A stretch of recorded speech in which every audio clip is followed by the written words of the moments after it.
एक लड़की अपने ही घर में डर के मारे पलंग के नीचे छिपी थी और पैरों के पास कोई अजीब सी चीज चल रही थी। ना इंसान जैसा, ना जानवर जैसा, वो कुछ और ही था। फर्श पर चलते हुए उसकी लंबी पतली उंगलियां साफ दिख रही थी। वो धीरे धीरे कमरे में चक्कर काट रहा था। वो अजीब सा प्राणी खिड़की की ओर गया और बाहर चला गया। लड़की ने राहत की सांस ली, धीरे धीरे बाहर निकली और खिड़की जाकर बंद कर दी। फिर हिम्मत करके हॉल की ओर बढ़ी ताकि मेन डोर लॉक कर सके। तभी ऊपर से कुछ गिरने की आवाज आई। छत पर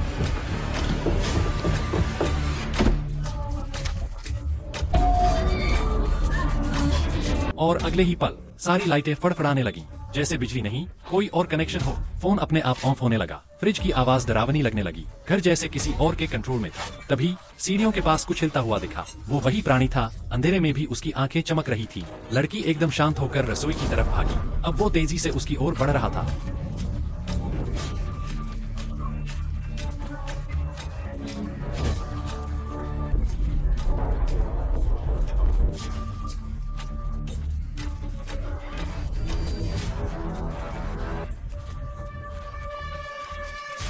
लड़की ने कांपते हाथों से एक नुकीला चाकू उठाया और जैसे ही वो प्राणी पास आया, उसने बिना सोचे सीधा वार कर दिया। उसके सिर के बीचों बीच वो अजीब चीज एक दर्दनाक चीख के साथ जमीन पर गिर पड़ी और लड़की वहीं बेहोश हो गई।